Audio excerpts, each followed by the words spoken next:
I'd like to thank people who have come along today. It was very important that we had a symbolic protest here to alert councillors to the fact that Fingal Council could be contributing hugely to the target of doubling the amount of refuge spaces that we're told the government has. This is one of the biggest boroughs in the country with 300,000 people, and yet there are no safe houses whatsoever, so the council could immediately be supplying those.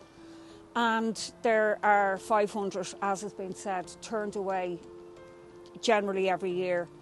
As well as that, there's outreach work that the Refuge, Sunnis Refuge does, educating people, helping people to leave relationships, to navigate the court system.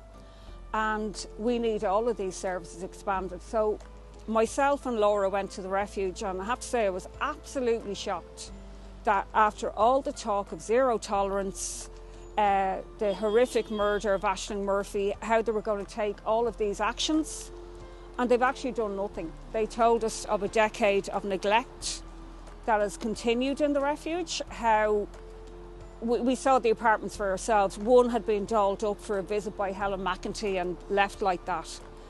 We assumed that they would be putting more apartments in place there because the Refuge are willing to provide that space, even though it is quite cramped, to be frank. But they have made no effort to do that. So the motion today calls for Fingal to assist the Refuge to increase its places. Fingal only gives €530 per refuge place. That is a social housing unit. That's widely used by numerous families. But I'm very disappointed with the report that the council have given, and I'll be letting rip, to be frank, at the management, because they wash their hands and pretend it has nothing to do with them. Sunnis is very linked with the council. The site was given by the council, but also they fund Sunnis. Eight apartments are part of the social housing by the council, so it's very disingenuous reply.